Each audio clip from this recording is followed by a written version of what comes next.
All right, so we're here with the man, the myth, the legend, Francis Osei. I'm not a legend. In the flesh, in the flesh, you're a living legend. That's all. Welcome back to Delaware. Thank you. I love Delaware. I love Delaware. You here to stay? This is my third time, right? I'm loving the place already. It's so quiet and it makes Quiet, right? Better than where you've been before. Yes, man. It's just like my place in Fayetteville. Yeah. Very cool place. No noise. So I love it. Yeah. Thank you for dropping by. Honestly, always a pleasure to have you here. And I kind of want to use this time to just ask you about a little bit about the studio side of your work. I've been listening to a couple of your mixes lately, and it's, I don't know, whenever I hear your mix, I'm like, this is the same. I just there's something about it. I'm like, this is so clean.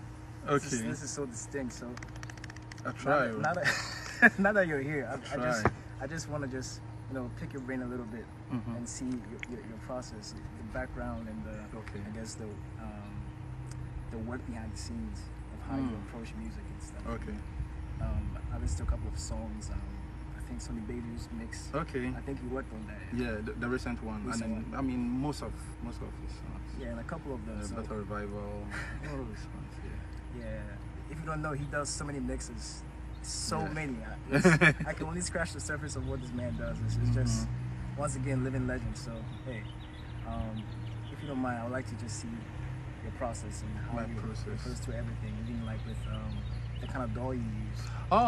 Okay. I always tell people about, I've heard people debating about DAWs, that, Pro Tools sounds better than Cubase sounds better than Studio One, Logic has this engine, but at the end of the day, I think it's about the person operating the DAW. And also, I think the DAW is just like your kitchen. That's a DAW, because mixing is more like cooking. Eventually it's like you are cooking. So your DAW is your kitchen, your template. We all have template. It's good to have a template. I've also heard people talking about, this person uses template. Template is not a bad thing, It's a good thing to have a template, because once you enter into your kitchen, you have your cabinet, your kitchen cabinet, and all that. That's your template. If you open one cabinet, you see knives, saucepans, frying pans here and there. So if you bring it to the mixing world, it's like your template is more like where you set your plugins are your knives, and then the tools. You understand? Yes. So that is how I see it. And then so your color coding. You know what? Let's get inside and then let me just show you, so that everything will be. So here, as you can see, I'm doing some mixes right now. I'm doing some pitch corrections. But first of all, let's go to the kitchen and then let me just elaborate on it. So like I said, your DAW is your kitchen, right? So my DAW, I use Cubase. So let's say this is my Cubase, which is my DAW, which is my kitchen. This is where I do the cooking. This is where I do the mixing, if I should attribute it to audio engineering. So this is the DAW, and these are my templates. You understand? So within my template, if I open this drawer, what you see, I have my spoons, my spatulas, and all that. If I open this as well, this is where my saucepans are. Right? So I know them because my muscle memory has captured that. You understand? So anytime I'm cooking and then I need, let's say, a fork and knife, I just have to come here and then grab it. Okay, so it's the same as your DAW. You know that all your drums have been color coded with a color blue. So anytime I want drums, I know that, my drums is always on the left. So if I want to go into the drum session, I just have to scroll to the left. Just like if I want a spatula or whatever, I just have to come here and then grab it. If I want a blender, yes.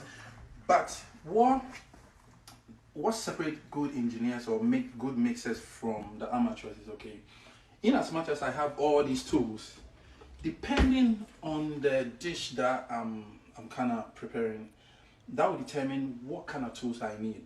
You understand? So let's say if meye abum or meye contemporary, trust me, manual contemporary now, I don't need a blender to blend the contemporary. I need asanka. You understand? Exactly. So you cannot tell me that, okay, because I have a template, and within my template, the snare sample track, I have John Yosh's snare track insert. Insert on that track. It doesn't mean that every song I have to use that sample. Okay. It depends on the song. It depends on the song. So let's go. Let me open Dr. Sonbadi's project and then show you what I did. Dr. Sonny's Sonbadi. Okay. And what is what? Pillar of Fire, right? Yeah. And then yes, that's the one we just recently. Okay. So with this song, Adama was using 2 snare drums. Okay. First of all, let me tell you the issue I had with this particular track. The recording didn't come out well.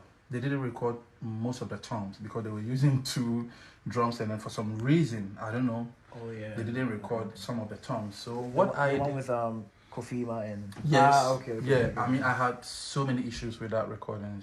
So, but then, as a mixing engineer, you are a problem solver, so you have to try to solve it. So first issue, what I was able to do is they didn't record the tones. Right. They did not record the tones. So I will go through this overhead, listen to the whole drum from the overhead without any EQ.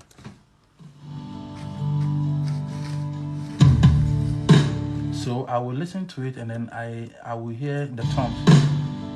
Listen. So this was a tom, but I was hearing it from the overhead. So I will cut it and then now bring it to the tom track, and then I triggered it. Oh wow! So for the vast majority of the drums, you had to I have to use samples because I didn't get the initial recording. So if you look at here, right? So this is a trigger, but then if you come here and I solo the tom, you see.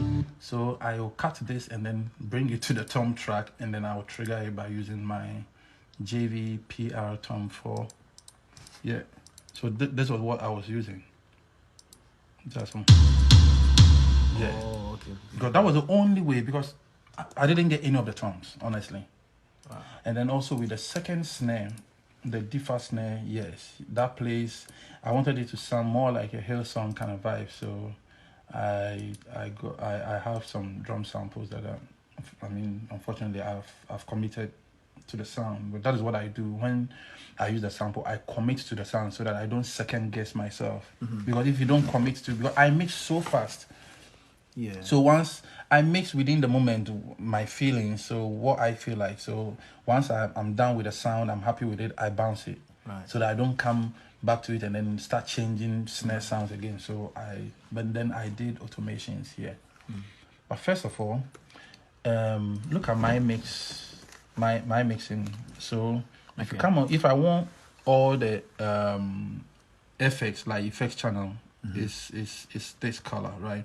If I want to go to the drum, I just have to scroll here and come to where the blue is. I know all my drums is on the left side. Okay. Anytime if I want the bass, I know it's the red one. If I want the keyboards, that's the orange ones. If I want guitars, if I want strings, all my vocals are green. So these are my template. Okay, so it really helps you to color code everything. Exactly. Right? Okay. And then also every drum has its, the plugins, but then I will still go in and then change it. So if you listen to this track, for instance, if I play, now I'm automating the reverb. Give it very big. Yes.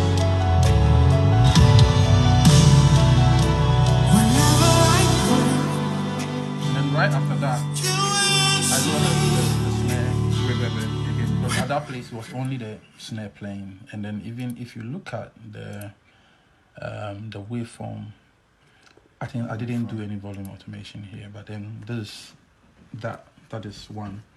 And then when you get to the other side, and then now we come back to the main snare.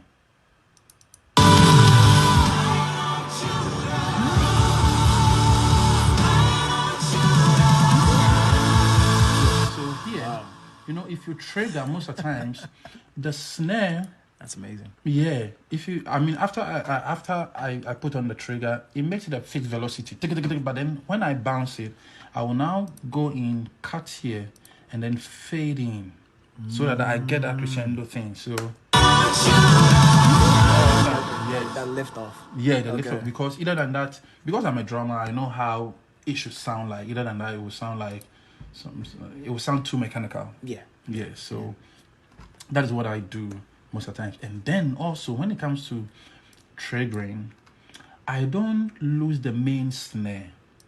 I keep it. You keep it for detailing, because the main snare is the one giving me all the details, the ghost note and all that. So you don't know the information that are in there. So no matter what, I will keep it. But the trick is when I'm adding a sample, like let's say this is the original snare. No matter how bad it is, I will keep it. Yeah, for the acoustics and stuff. Yeah. Okay. Listen to all the bleeds. You see?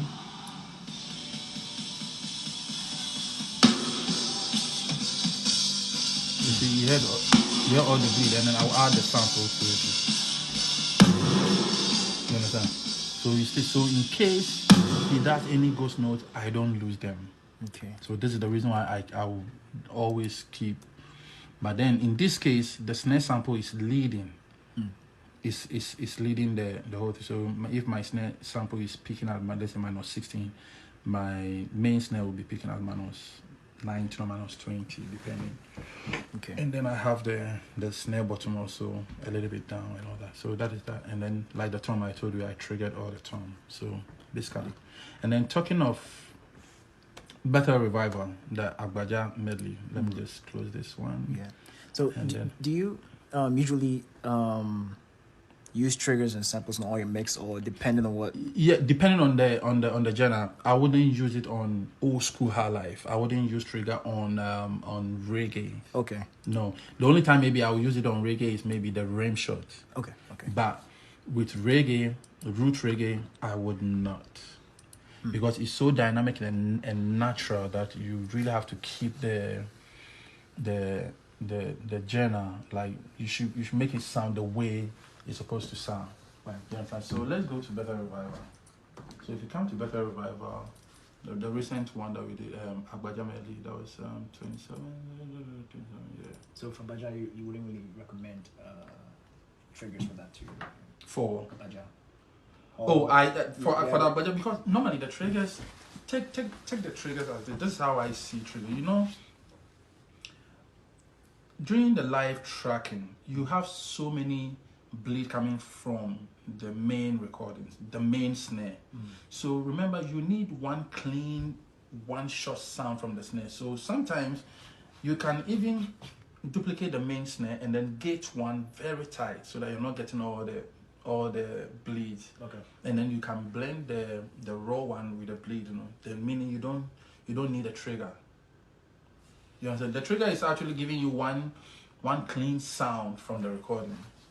That's all what I think, because it's been recorded properly. And then also sometimes if the volumes, these days people just record because they think, oh, we will trigger. So remember, good mix starts from the source. Right. So, and I use more of the 80-20 rule. 80% of your results should come from the 20% effort. So if you want a great mix, change your drum heads, make sure the guitar is in tune, make sure the drum sounds really good from the source. Other than that, I say if you're cooking and then you don't get the right ingredient, if you go buy like rotten tomatoes and all that, after cooking, that is where you have to add more Royco, more Maggi cubes, so many spices to make it taste good. But then if you buy fresh tomatoes, fresh onions and all that, you don't have to do all these things. You're right. So yeah, so with Better Revival, normally they will send me a video. Wait, I was about to ask about that.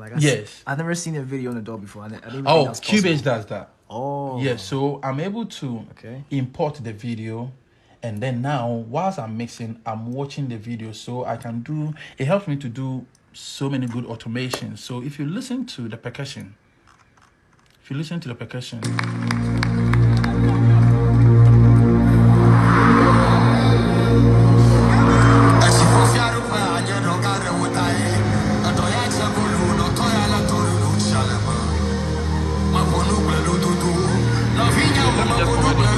just provide you.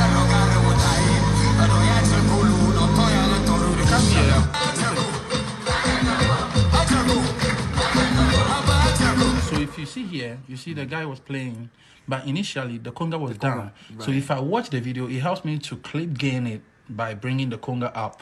You know? So it's different from the vocal. I mean, the volume is down and the person is playing. I've lowered the volume, then you can't hear. Because I want people to really feel the whole thing. That okay, oh, I can hear the conga and all that. And then also I did same to the guitar solo. If you come here, so I do lots of clip gain. If you come here, if you see, this is like plus 6 dB. This is plus 7 dB. So I don't know what.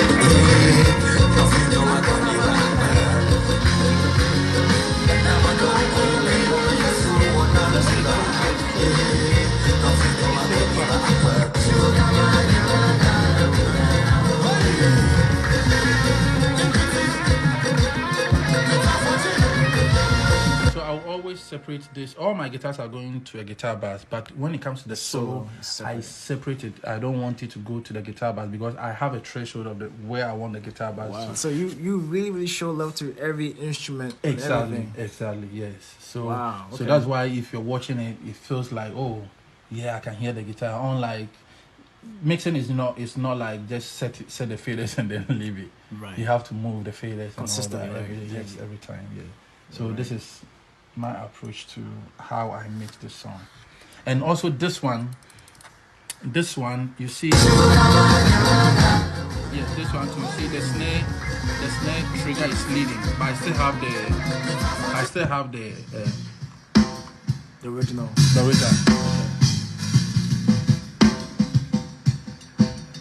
So if I should add, you see,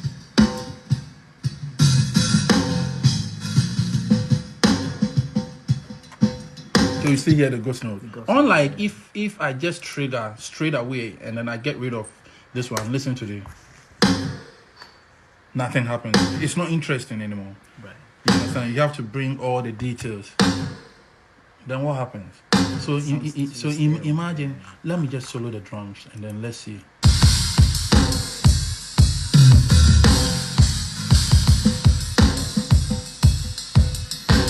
Good. So versus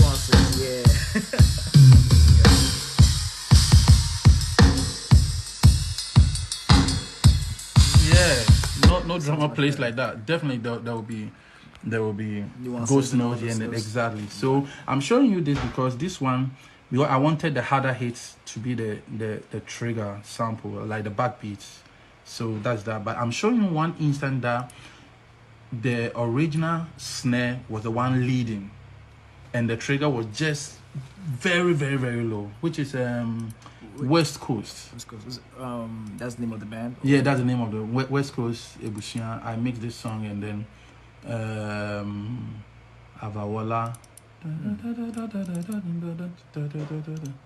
Yes. So I mixed this song. I mean, I've done quite a number of jobs here, but then I don't really put it out there. Yeah, but then I'm really behind the scenes doing a lot. So approximately, how many artists have you mixed for? Oh, countless. Aquabwa. I've done Aquabwa. I've done even Aquabwa released this song just recently. I mixed 2 or 3 songs from the Pressure and then In Love. I'll also open that one. Okay. I'm gonna open In Love. Yeah, In Love. I'll open that one and then show you what I really did. And then I will play the original, what they gave me, and then so with this, if you listen to the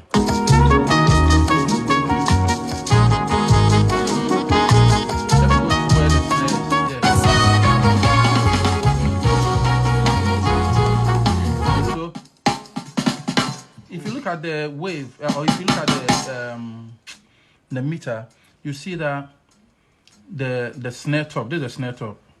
That's the one leading. Right, you can hear, and then I'm adding this, but this is very minimal. It's not even the same level as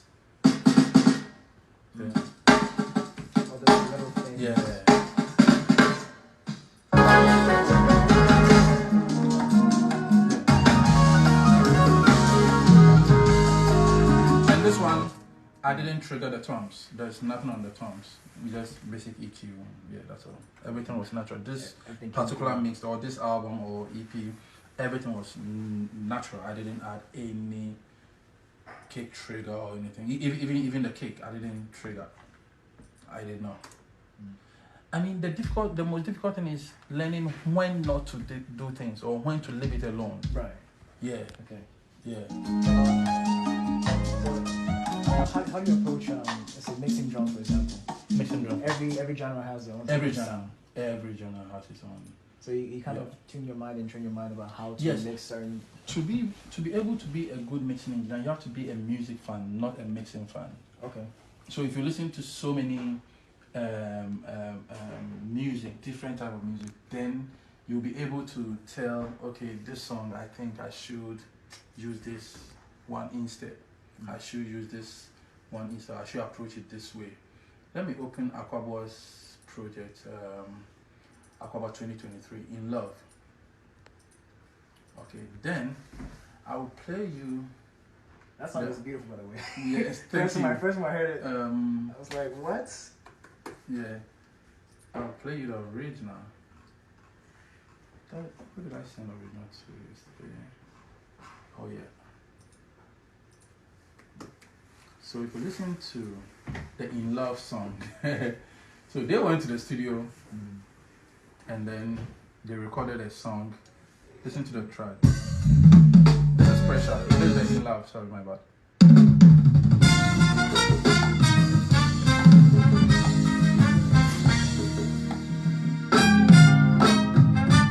This is how they recorded it. Right. Yes, okay. It didn't sound too. Yeah, because the drum was really the old bellows and all that. But there's a different thing, mixing engineer mixing and a producer mixing. Okay, if you're a producer or if you're a musician mixing, this is it. Listen to, the song has two parts. There's this part that they played old school funk, but then they didn't have that production mindset that, okay, old school funk, should we change the snare by using a deep fast snare? But they use the same snare drum to play the song throughout. Now listen.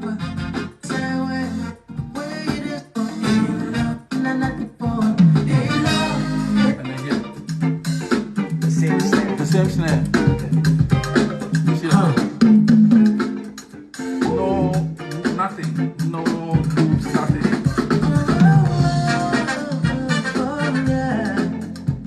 This is the raw file they gave me. Okay. Now, in the mixing, I was like, no. It's supposed to sound, I think it has to sound bigger than this. So I added some samples to make it sound.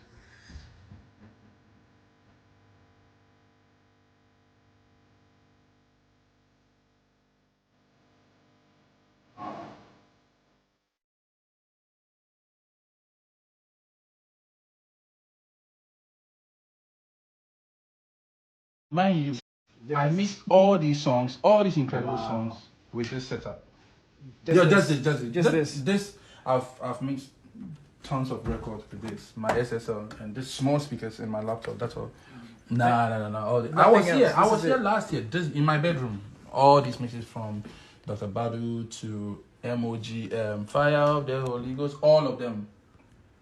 To Okanja, Afrosos, all of them here. This one. Sometimes I will even use my in-ears. If I don't want to make noise, I will just use my in-ears. But then what I'm saying is listen to this.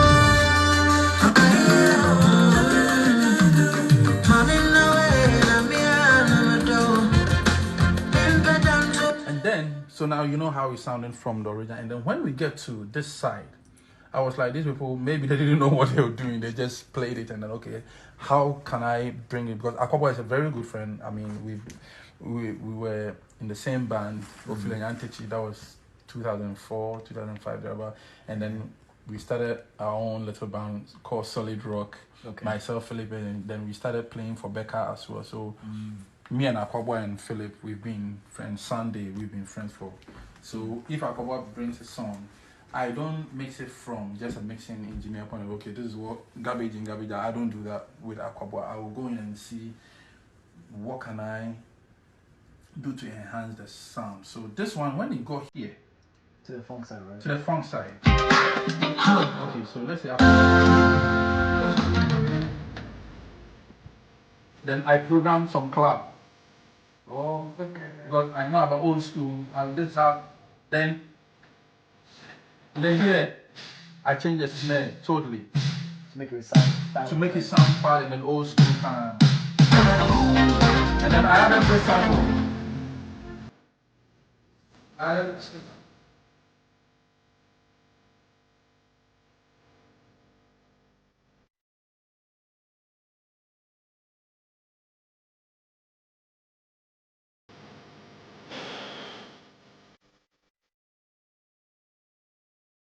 Added.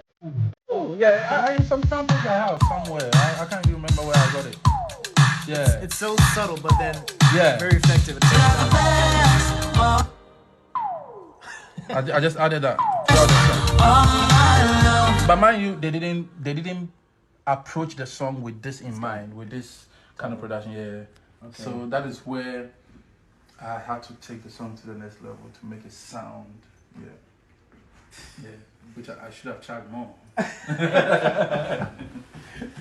Mine. Oh man. Yeah. So I'm trying to do. I'm not there yet, but one day maybe I'll do a master class. But I just still want to get enough vocabulary to be able to share. But these are all things that I'm still learning. So I think you have enough. No, I'm still learning. I'm still learning. But I mean, I thank God I'm a musician and I play. So I get. I mean, I remember when I was working with Kwame Oboa.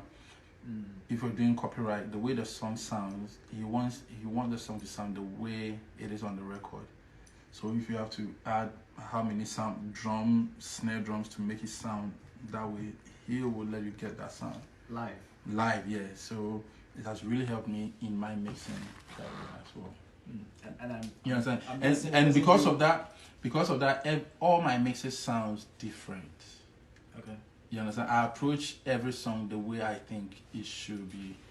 It should sound. And then if you look at Okanja Afroso's Abo Eating album, also yes. And this song, even some of them, most of the songs were recorded in my hotel room. We were on the road, so yeah, our off days. Then he'll call me, hey Charlie, let's record, and then I'll just come to my room and then we start recording. Once the song is ready, we hit, and I recorded all the songs with only this one. And then, yeah, I think with only this one, and then he has this amazing microphone for the guitar. That's all the vocals. This my Shure SM7DB. That's all. And then this. In your that's hotel? all. Yeah, in the hotel room. So shaker, maracas, whatever. This one. Yeah. I didn't do anything. So I've had the biggest misconception that you need so much heavy equipment just to record and mix. No, a good chef is a good chef, man. Okay.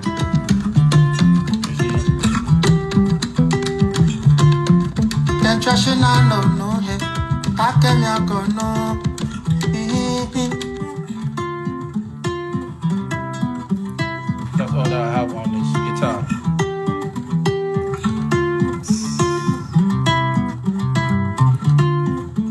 People say preamp and this and this and this. I know. I mean, I didn't come from that era.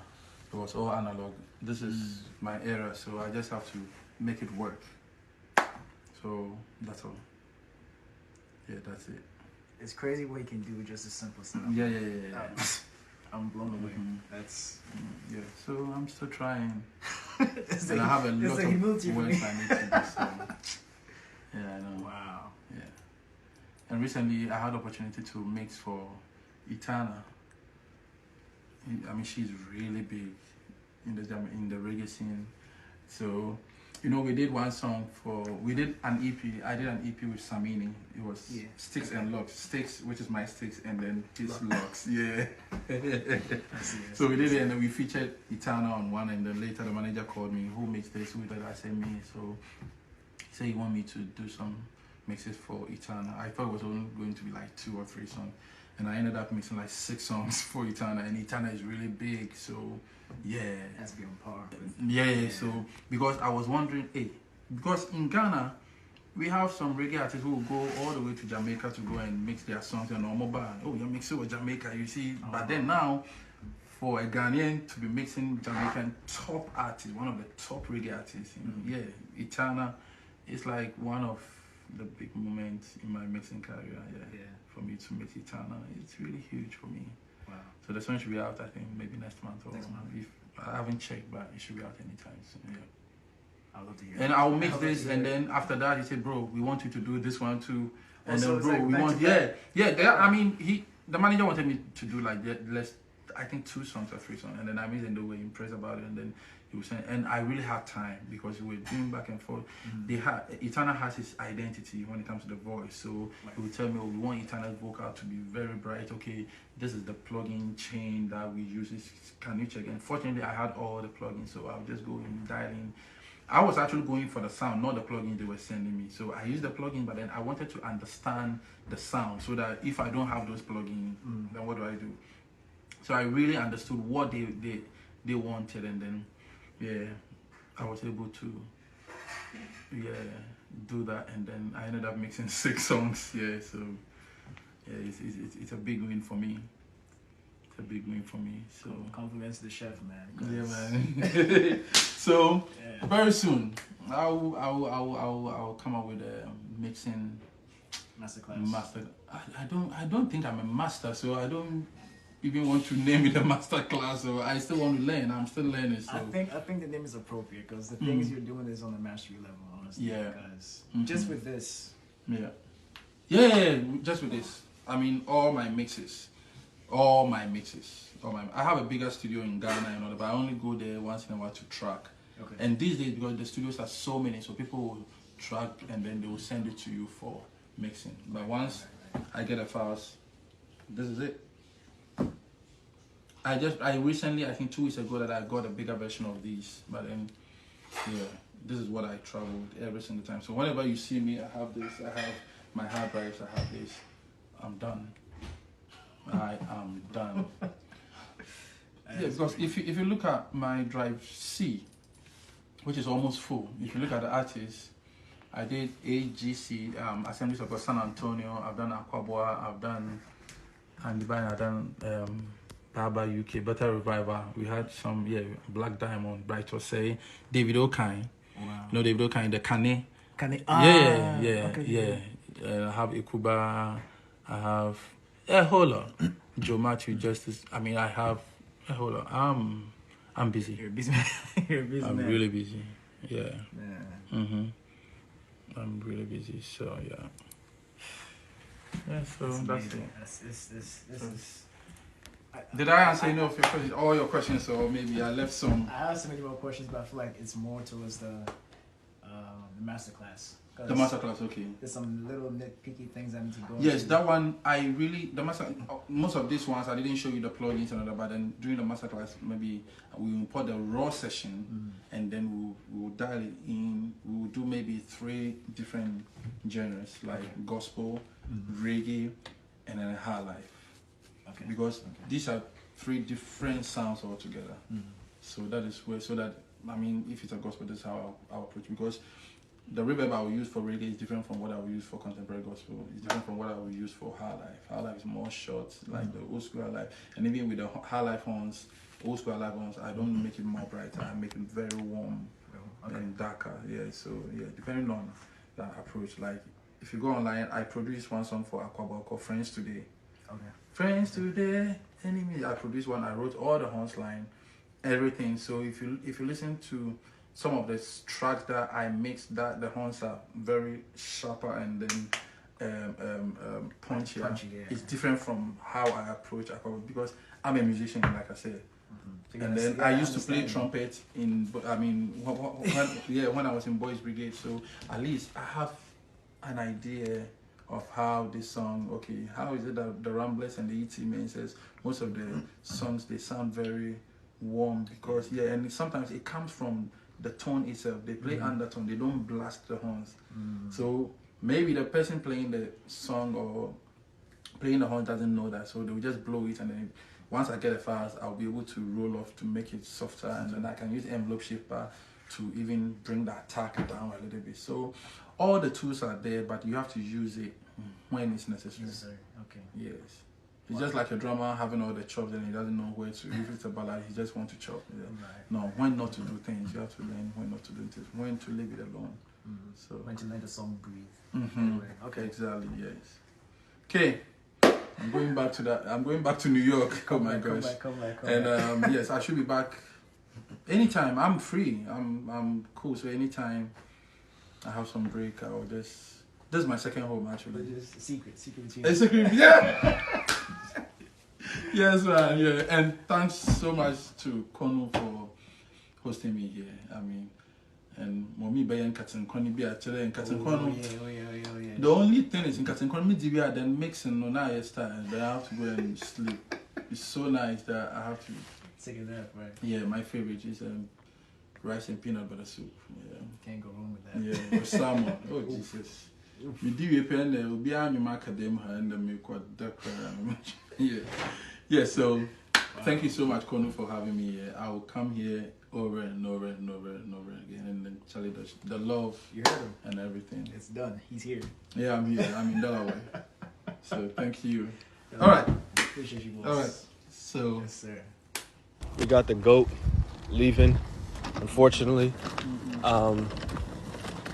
If you're a top artist in Ghana, 9 times out of 10 your song is in this here suitcase.